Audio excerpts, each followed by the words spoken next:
کہ یہ ہے میری رسالت کا ثبوت، آؤ مقابلہ کر لو۔ حضرت موسیٰ علیہ السلام کے جو اصل معجزے تھے وہ دو تھے، ایک عصا جس کا کہ مقابلہ کیا، آپ کو معلوم ہے کہ فرعون نے تمام جو جادوگر تھے پورے مملکت کے انہیں جمع کیا اور مقابلہ کیا۔ تو جس چیز کو کہ پیش کیا جائے چیلنج کے ساتھ کہ آؤ تو مقابلہ کر لو، وہ اصل معجزہ ہوتا ہے اس نبی اور رسول کا۔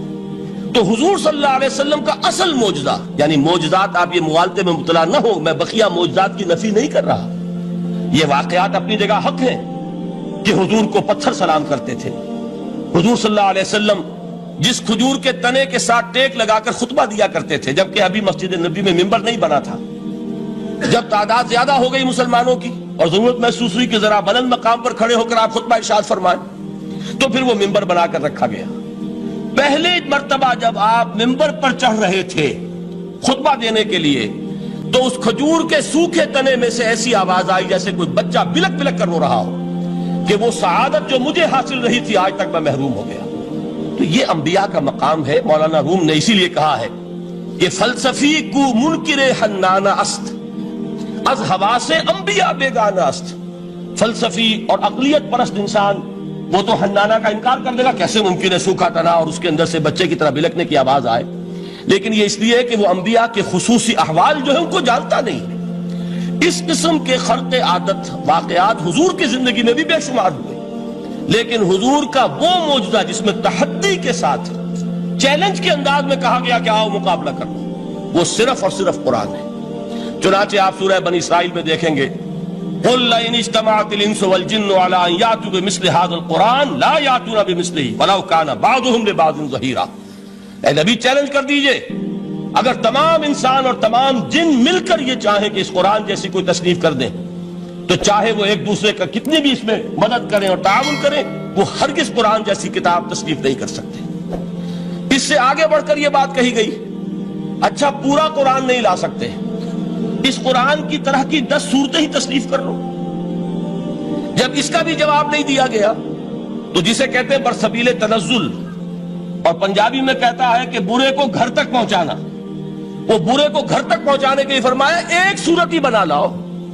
یہ سورہ ہود میں اور سورہ یونس میں یہ مضمون آیا، اور پھر سورہ بقرہ میں ہجرت کے بعد جو پہلی سورت نازل ہوئی اس میں پھر اس کو دہرا دیا گیا، وَإِن كُنتُمْ فِي رَيْبٍ مِّمَّا نَزَّلْنَا عَلَىٰ عَبْدِنَا فَأْتُوا بِسُورَةٍ مِّن مِّثْلِهِ وَادْعُوا شُهَدَاءَكُم مِّن دُونِ اللَّهِ إِن كُنتُمْ صَادِقِينَ۔ کہ اگر تمہیں کوئی شک ہے اس کتاب کے بارے میں جو ہم نے نازل فرمائی ہے، شک کیا ہوگا؟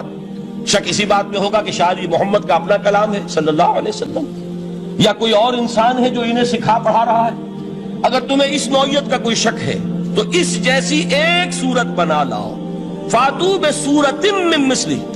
اور نوٹ کیجئے گا سورۃ العصر بھی سورت ہے، سورۃ الکوثر بھی سورت ہے، 3 آیات بھی اگر ایسی تم تصنیف کر کے لے آؤ تب تو تمہیں کچھ شک کرنے کا حق حاصل ہوگا، اور اگر نہیں کر سکتے تو جان لو فَإِن لَّمْ تَفْعَلُوا وَلَن تَفْعَلُوا۔ پھر اگر تم ایسا نہ کر سکو اور ہرگز نہیں کر سکو گے، ذرا چیلنج کا انداز دیکھیے کہ ہرگز نہیں کر سکو گے، فَاتَّقُوا النَّارَ الَّتِي وَقُودُهَا النَّاسُ وَالْحِجَارَةُ، ڈرو اس آگ سے جس کا ایندھن بنیں گے انسان اور پتھر۔ اب اس بات کو سمجھیے کہ تاریخی حقیقت ہے یہ، جس کا کوئی کافر انکار نہیں کر سکتا، کہ وہ کوئی شخص اس چیلنج کو قبول کرنے کی جرات نہیں کر سکا۔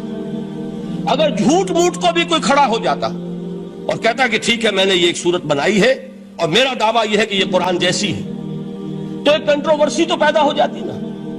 کچھ لوگ چاہے کہتے کہ نہیں یہ قرآن کے سطح کی نہیں ہے، لیکن یہ کہ اس کا دعویٰ تو ہو جاتا۔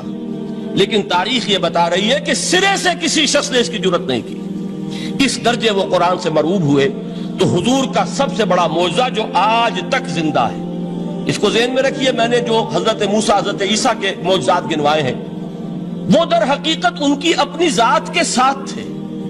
ید بیضا موسیٰ کے ساتھ تھا، عصا معجزہ اس وقت تھا جب موسیٰ کے ہاتھ میں تھا، اس کے بعد 250 برس تک وہ صندوق سکینہ جو ہے، تابوت سکینہ، اس میں وہ عصا رکھا رہا، لیکن اب وہ معجزہ نہیں تھا، وہ سوکھی لکڑی تھی، اس کے سوا کچھ نہیں۔ تو تمام انبیاء اور رسول کے معجزے ختم ہو گئے، وہ ان کی ذات کے ساتھ تھے۔ محمد الرسول اللہ کی رسالت دائمی ہے تا قیام قیامت، لہذا معجزہ بھی آپ کا دائمی ہے، وہ معجزہ آج بھی موجود ہے۔ البتہ میں ادھر ضرور توجہ دلاؤں گا کہ قرآن مجید کے اعجاز کے 3 پہلو ہیں۔ پہلا پہلو، اور زیادہ تر اسی کی طرف توجہ زیادہ ہوئی ہے، وہ ہے قرآن کی فصاحت، بلاغت، ادبیت، اس کی چاشنی۔ ظاہر بات ہے کہ اس کا شعور اور ادراک صرف عربوں کو ہو سکتا ہے، بلکہ میرے خیال میں ناراض نہ ہو اہل عرب تو آج کے عربوں کو بھی نہیں ہو سکتا۔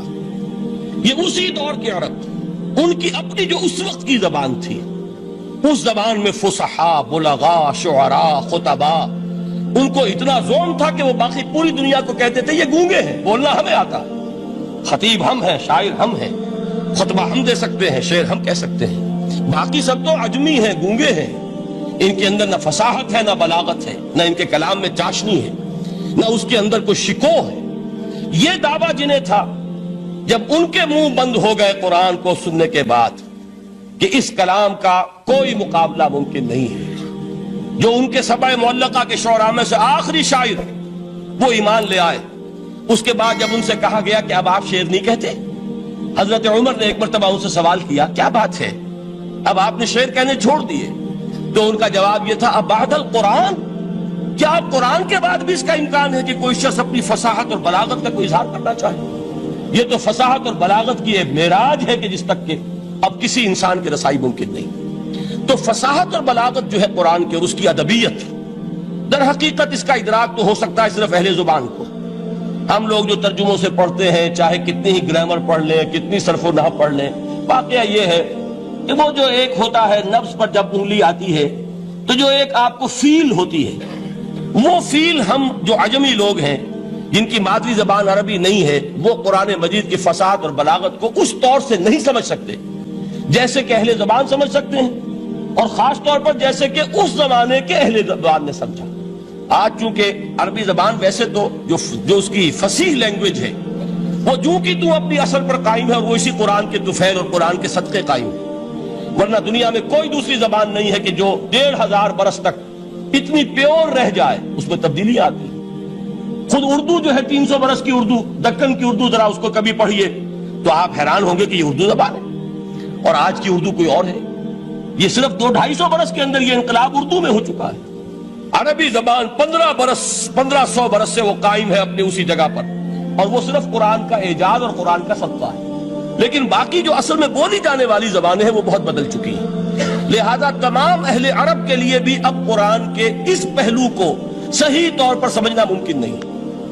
قرآن کی جو اعجاز کے 2 پہلو ہیں وہ ہے در حقیقت جو میری اور آپ کی توجہ کے خاص طور پر در حقیقت حقدار ہیں، اور ہمیں ان کی طرف توجہ کرنی چاہیے۔ بدقسمتی سے اس کی طرف عام طور پر علماء نے توجہ نہیں کی، اس کی صرف ادبیت ہی کا چرچا ہوتا ہے۔ اصل میں قرآن مجید علم انسانی کی معراج، فکر، فلسفہ، حکمت، قرآن کی ابدی حکمت، قرآن کا ابدی فلسفہ، قرآن انسانی مسائل کا جو حل دیتا ہے، قرآن نے سوشل سائنسز میں جس طریقے سے رہنمائی کی ہے، یہ 2 پہلو ہیں اس کے اعجاز کے، جس کی کہ آج ہمیں ضرورت ہے کہ ہم اس کا شعور اور ادراک حاصل کریں۔ اس کے ضمن میں خاص طور پر علامہ اقبال کا نام لینا چاہتا ہوں۔ میرے نزدیک اس دور میں قرآن مجید کے اس اعجاز اور اس کے ایک معجزہ ہونے کے لیے سب سے بڑی دلیل علامہ اقبال کی شخصیت ہے۔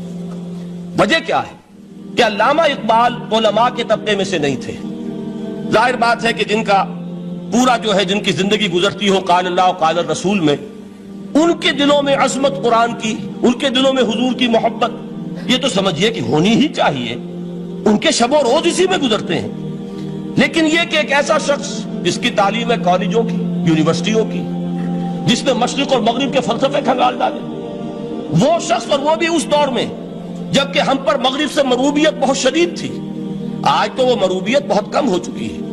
آج تو ہمارا عام نوجوان جو ہے وہ آنکھوں میں آنکھیں ڈال کر بات کرتا ہے، اس میں خود اعتمادی ہے۔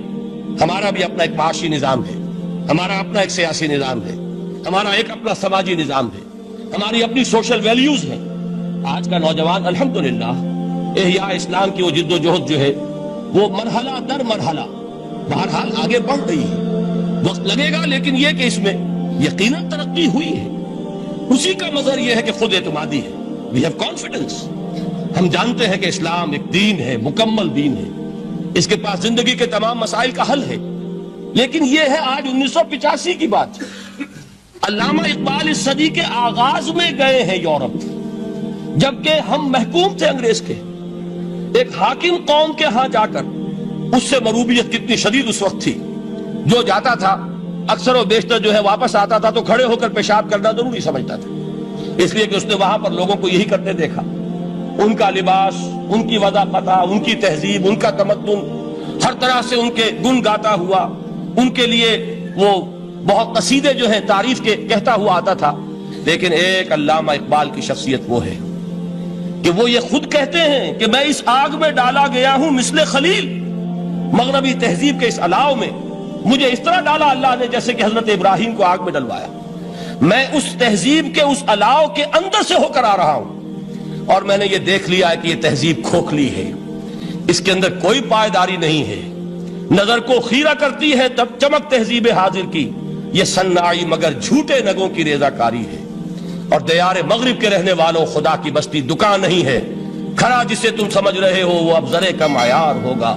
تمہاری تہذیب اپنے خنجر سے آپ ہی خودکشی کرے گی، جو شاخ نازک پہ آشیانہ بنے گا لا پائیدار ہوگا۔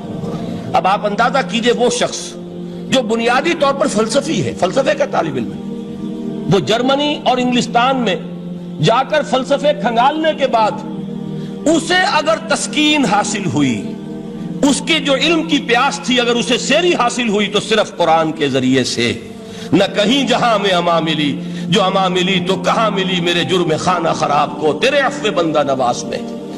یہ وہ شخص ہے، آخری زندگی میں ان کا کام صرف ایک رہ گیا تھا، قرآن کی تلاوت۔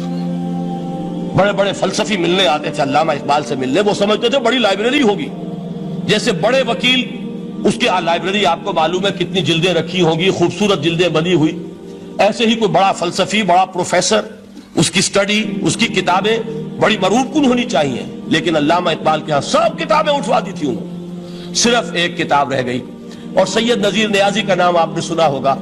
انہوں نے جب یہ گواہی دی ہے، یہ واقعہ شاید آپ کے علم میں نہ آیا ہو، یہ بہت اہم واقعہ ہے۔ وہ یہ لکھتے ہیں کہ میں نے ایک مرتبہ علامہ سے پوچھا کہ کچھ لوگ اعتراض کرتے ہیں یا یہ خیال ظاہر کرتے ہیں کہ آپ نے اپنا فلسفہ خودی نیٹشے سے لیا ہے، کوئی کہتا ہے فلاں سے لیا ہے، کوئی کہتا ہے فلاں سے لیا ہے، کچھ آپ خود بتا سکیں گے کہ آپ کے فلسفہ خودی کی سورس کیا ہے؟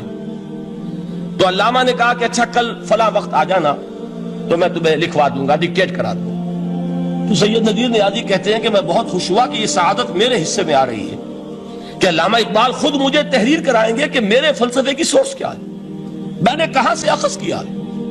دوسرے روز وہ گئے، حاضر ہوئے، بڑے ہی ارمانوں کے ساتھ پینسل اور کاپی لے کر بیٹھے۔ علامہ نے فرمایا ذرا قرآن مجید نکال لاؤ۔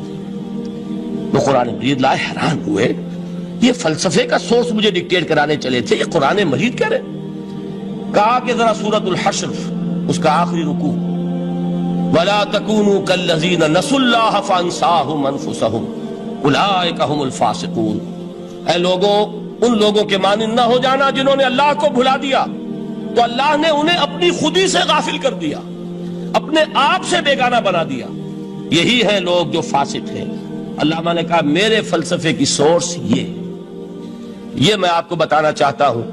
اس معنی میں میں کہتا ہوں کہ اس دور میں علامہ اقبال کی شخصیت کو میں اعجاز قرآن کا سب سے بڑا مظہر سمجھتا ہوں۔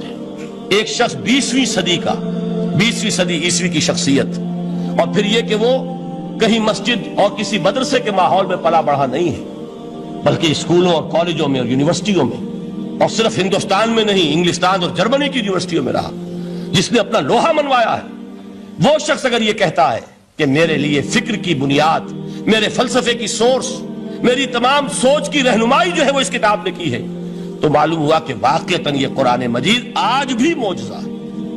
یہ بات تو ہوئی فلسفے اور فکر کے اعتبار سے۔ دوسرا پہلو جو اپلائیڈ پہلو ہے، اس دور کے اعتبار سے وہ اہم تر ہو گیا ہے۔ انسان کے لیے جو پیچیدہ تمدنی مسائل ہیں، سیاسی مسائل کو کیسے حل کیا جائے، معاشی مسائل کا حل کیسے ہو، سماج میں توازن کیسے ہو، مرد اور عورت کے درمیان توازن کیسے ہو، ہوتا کیا ہے یا عورت بھیڑ بکری کی طرح کی ملکیت بن جاتی ہے۔ ہمارے ہاں اردو میں جو اس کا محاورہ ہے کہ جوتی کی نوک، یہ اس کی حیثیت ہو جائے گی، یا دوسری طرف عورت کلوپیٹرا بن کر قوموں کی قسمتوں سے کھیلے گی. دنیا میں یہ دو انتہائیں ہوئی. کہاں نقطہ عدل کہاں ہے؟ کیسے بیلنس جو ہے اسٹرائک کیا جائے؟ مردوں کے حقوق اور فرائض اور خواتین کے حقوق اور فرائض، اس میں صحیح ترین ایکویشن ہے کیا؟ اسی طریقے سے فرد اور اجتماع، فرد اور ریاست. یا تو یہ کہ انسان کی انفرادی آزادی اتنی جا رہی ہے، مادر پدر آزاد، جس کا مظہر یہ ہے کہ آج انگلستان میں دو مرد بھی میاں اور بیوی کی حیثیت سے رہ سکتے ہیں. قانون تسلیم کرے گا ہسبینڈ اینڈ وائف، ان کو وہی حقوق حاصل ہوں. یہ ہے وہ آزادی.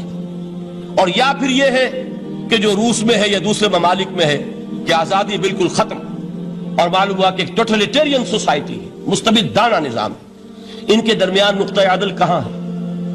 اسی طرح سرمایہ اور محنت. اگر ذرا سا سرمایہ کو چھوٹ ملتی ہے، وہ مزدور کا خون چوستا ہے اور اس کا حق اس کو نہیں دیتا. اقبال نے بہت خوبصورت انداز میں کہا ہے کہ خواجہ از خون رگے مزدور سازد لال ناب، از جفائے دہ خدایاں کشت دہ کا نا خراب. انقلاب انقلاب انقلاب. ایک طرف سرمایہ دار ہے جو مزدور کی رگوں میں سے خون نچوڑ کر سرخ شراب کا پیمانہ لے کر بیٹھا ہوا ہے، وہ در حقیقت مزدور کا خون ہے جو پی رہا ہے. ایک طرف وہ زمیندار اور جاگیردار ہے جو کاشتکار کا خون جو ہے چوس رہا ہے. تو یہ یا تو یہ انتہا ہے، اور یا یہ ہے کہ اگر ذرا آپ مزدور کو یا اس کارکن کو تھوڑا تحفظ دیجئے تو وہ کام نہیں کرتا. ہمارے ہاں پچھلے دور میں یہی ہوا تھا. میں یہ برملا کہتا ہوں، آج بھی آپ کے سامنے کہہ رہا ہوں کہ بھٹو نے واقعہ یہ بہت بڑا کارنامہ سر انجام دیا تھا. اس نے مزدور کو ایک سیلف ریسپیکٹ دی تھی، کاشتکار کو اپنی عزت کا احساس دیا تھا کہ میں بھی انسان ہوں، میرے بھی حقوق ہیں.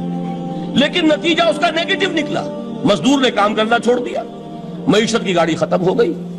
وہ چیز کہ جو متوازن ہو، جس میں مزدور کو اس کا حق مل رہا ہو اور پسینہ خشک ہونے سے پہلے اس کی جائز مزدوری اس کو مل گئی ہو، جس میں کہ انسان کسی سرمایہ دار کی رعیت بن کر نہ رہ جائے. دوسری طرف یہ کہ سرمایہ کے لیے بھی جو اس کا صحیح ہے کہ اس کو انسینٹیو ملے، وہ میدان میں آئے، اس کے اندر رسک لینے کے جو ہے وہ صلاحیت پیدا ہو. ان دونوں چیزوں کو کیسے متوازن کیا جائے؟ واقعہ یہ ہے کہ یہ ہے وہ پیچیدہ مسائل جن کا حل قرآن میں ہے. ہماری بدقسمتی کیا ہے کہ ہم نے خود ان چیزوں کے لیے دوسروں کے سامنے جھولی پساری ہوئی. ہم دوسروں سے بھیک مانگ رہے ہیں. ہمارا حال کیا ہوا تھا اس صدی کے شروع میں؟ مصطفیٰ کمال پاشا نے جب ترکی میں اسلام کے آئلی قوانین بھی منسوخ کیے، نوٹ کیجئے اس کو، یہ اسی صدی کے وہ صدمے ہیں جو ہم نے اٹھائے ہوئے ہیں. اور گاہے گاہے باز خواہ یہ قصہ پاری نہ رہا، دادا خواہی داشتن گر داغ ہائے سینہ رہا. اس صدی میں کیا نہیں ہوا؟ عربوں کی ریوولٹ ترکوں کے خلاف، ان کے پیٹھ میں جو خنجر گھونپا، اور ایک انگریز، ایک کرنل لارنس کی وہ ساری شرارت، اس کے نتیجے میں ایک عظیم مملکت عثمانیہ، سلطنت عثمانیہ، دی گریٹ آٹومان امپائر، اس کے چیتھڑے اڑ گئے. اور اس کے بعد وعدے کیے تھے عربوں سے کہ ہم تمہیں حکومت دیں گے. ہوا کیا کہ ان کے چھوٹے چھوٹے ٹکڑے کیے اور تقسیم کر لیے. مغربی سامراج کا دور شروع ہو گیا. اس کا ایک رد عمل مصطفیٰ کمال پر اس درجے شدید ہوا، اس نے ہر چیز جس کا تعلق عربوں سے تھا اس کو ختم کر دیا، ملک بدر کر دیا. عربی میں اذان نہیں ہوگی، عربی میں نماز نہیں پڑھی جائے گی. اور اسی کے ضمن میں یہاں تک گیا کہ فیملی لاز بھی رومن لاز جو ہے وہ نافذ کیے. تو یورپ کے اخبارات نے اس وقت یہ طنز کیا تھا مسلمانوں پر، یہ مسلمان عجیب قوم ہے، کہتے یہ ہے کہ ہمارے پاس دنیا کا بہترین ضابطہ ہے، بہترین قانون ہے، ہمارے قانون سے بہتر کسی کا قانون نہیں. اور حال یہ ہے کہ فیملی لاز کے لیے بھی یہ ہم سے بھیک مانگ رہے ہیں، ہم سے وہ قوانین لے کر اپنے ہاں نافذ کر رہے ہیں. آج بدقسمتی سے اکثر و بیشتر مسلمان ممالک کا حال یہی ہے. آج ہم ان سے بھیک مانگ رہے ہیں. کہیں جمہوریت کی بھیک ہے، کہیں سوشلزم کی بھیک ہے، کہیں کسی اور سماجی نظام کی بھیک ہے، کہیں مرد اور عورت کی کامل مساوات کا ایک نظریہ ہے، شانہ بشانہ چلنے والا فلسفہ ہے، جو خالص مغرب کی تہذیب کی ایک بھیک ہے جو مانگی جا رہی ہے. کاش کہ آج قرآن کے اس اصل اعجاز کی طرف، جو اس کا اصل معجزہ اس دور کے لیے، میں نے عرض کیا کہ اعجاز قرآنی کا وہ معجزہ کہ وہ فصاحت اور بلاغت کی معراج ہے، وہ یا تو اپریشیٹ کر سکتے اہل عرب، اور اہل عرب میں سے بھی حقیقت میں وہ جو قدیم جاہلی شاعری کے جاننے والے ہیں جو بہت کم رہ گئے اب، وہ جان سکتے ہیں کہ جب قرآن نازل ہوا تو کیوں زبانیں گنگ ہو گئی تھی، کیوں کوئی ایک شخص جھوٹ موٹ کو بھی مدعی بن کر نہیں آ سکا کہ یہ میں نے قرآن کی جیسی ایک کتاب یا قرآن جیسی ایک سورت یا قرآن کی طرح کے چند جملے میں نے موضوع کر دیے ہیں۔ لیکن دوسرا پہلو ہے فکر اور فلسفہ، اس کے اعتبار سے جس کا سب سے بڑا ثبوت اس دور میں علامہ اقبال، اور تیسرا پہلو ہے Islamic social sciences, political science, economics, sociology. اس میں جو کچھ قرآن نے دیا ہے، جو آج بھی انسان کی رہنمائی کے لیے بہترین نظام ہے، اس نظام کو ہم سمجھے، اسے دنیا کے سامنے پیش کریں، تب در حقیقت قرآن مجید کا اعجاز سامنے آئے۔